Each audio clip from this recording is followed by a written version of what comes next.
spinning the protons. Hydrate pectin. Gelation, like a high methoxypectin. Texture analysis. Solubility, moisture, crystallization. This is science. Candy science. That's usually a good conversation starter. Hi, my name's Tessa. I'm a candy scientist. A candy scientist who created a candy science business called Sprink. Sprink is a product development lab for candy innovation. We help people take their ideas, create them into a physical product. A few drops of espresso. Clients range from individuals trying to create something from scratch to established candy companies from around the world. We'll make samples in our lab, we'll tinker with texture or flavor or color until you think it's just right. And then from there, we'll scale it up. As a kid, Tessa always had candy nearby, a lot of Twizzlers, taking a little purse of candy on vacations. She helped with her dad's construction business, sometimes pretending the concrete mixer was making jelly beans instead. And she had a passion for science. I think I'm a natural nerd, that I've just always been curious about how things work and how to put things together, take things apart. And I was never really told that STEM isn't an option. With her master's degree in food science and technology and almost 10 years in the candy industry, she helped create a lot of candy you'd recognize. Tessa returned home to Nebraska to create this.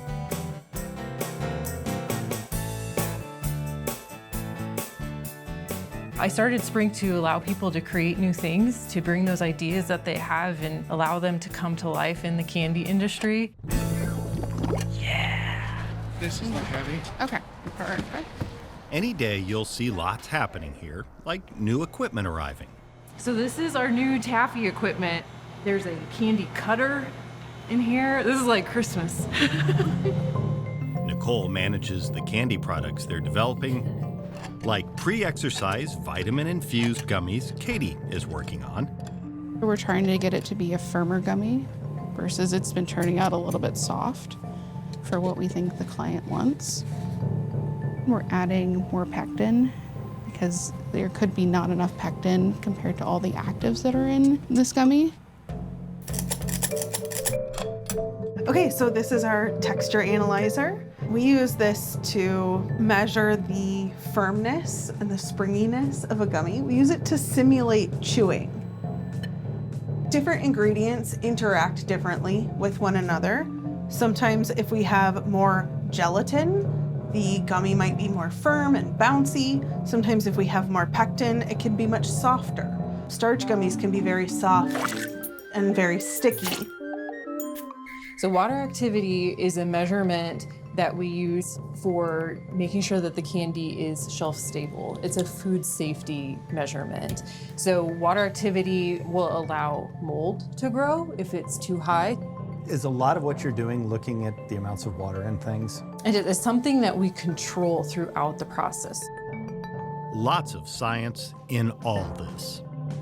I think even food scientists are often surprised at the amount of chemistry that goes into candy. Of course, we couldn't be here without picking flavors and making some candy. We have a whole slew of different stuff on hand. Vanilla ice cream, key lime pie. Got Apples, some some exotic pomegranate. flavors, tropical flavors. This is hard. We have Pickles. Pickles, Yeah, that's a pickles. good one.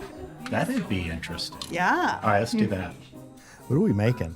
This is our hard candy. We cook this up to 290 degrees. See if we can't keep it from flowing off the table. Off the thing. So the starting point of this is what? This is sugar and corn syrup and water. Okay. We're just trying to get it to cool as evenly Okay. as possible. So we're just gonna fold it so we get the hot side folded in and expose new surfaces. I'm actually gonna have you add your Okay. pickle flavor. It smells very pickly. A few drops of green food coloring. This is just citric acid. And this acid just adds some tartness to it. Okay. And just kind of stir it together in there. Oh, that's pickly. It smells like It's pickles. very pickly. Like really pickly. Oh. I'm gonna have you start mixing it that way. Just keep it. Away from you. You just want it away from you. As it hit that high temperature candy, you're getting a flash of those volatile components. That's what we were smelling. Takes patience with this, doesn't it? It does. I think you're probably ready to a point where you can start to pull it, grab the ends of it, and just pull it out.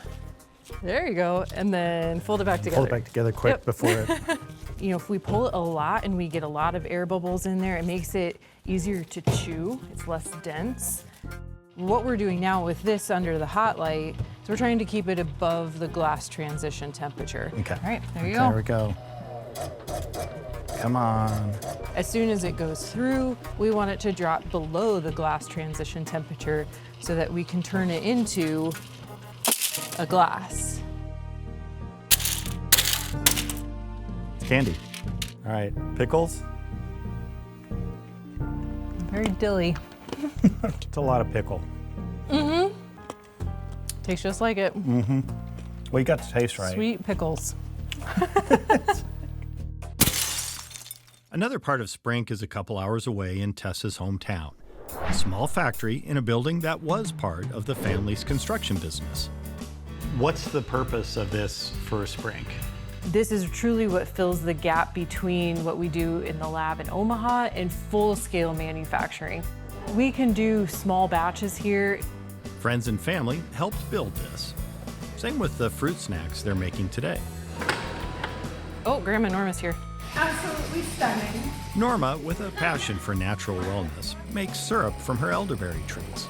And as time went on, I thought, this would really be nice if we could put this in the gummies of some way. Tessa took the syrup recipe and transformed it into Norma's fruit snacks. We just started the elderberry, a batch of elderberry. I think a lot of my creativity comes from her roots down through that side of the family. It's the original. What was it like working with your granddaughter on a project like this? I'm gonna have you Beautiful, we'll turn this beautiful. It really has humbled me. Can you get both of us in the picture? Oh, I told him just to zoom in on you.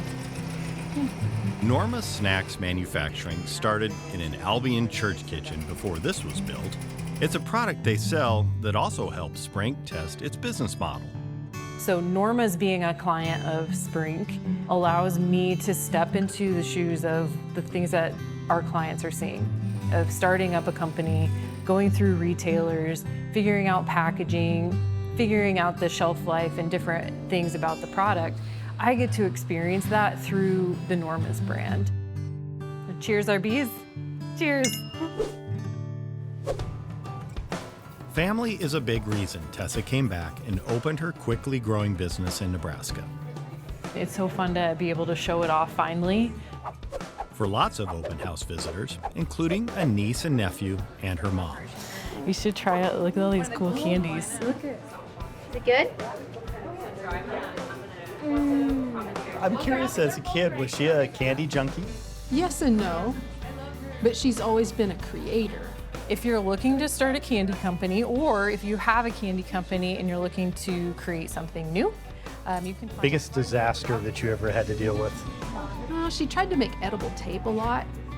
So she would try melting cheese, or she would try melting marshmallows and, making it into like little Band-Aid looking things, and it didn't ever work. Other people are like, wow, how do you think like this? How do you work like this? But to us, it's just part of her. So what did you tell him? Did you tell him good things? Sure. I didn't say anything bad, did I? What is there bad to say? She made a lot of messes. I won't deny that. Science can be messy. Sometimes experiments don't work. But when all the ingredients come together, magic happens. Like the mixture of scientific interest, love of candy, and endless ideas that was young Tessa. It would eventually create this. If you would have told 10-year-old Tessa that she could be a scientist making gummies for a living and get paid for it, would have never believed it. But it's a dream job.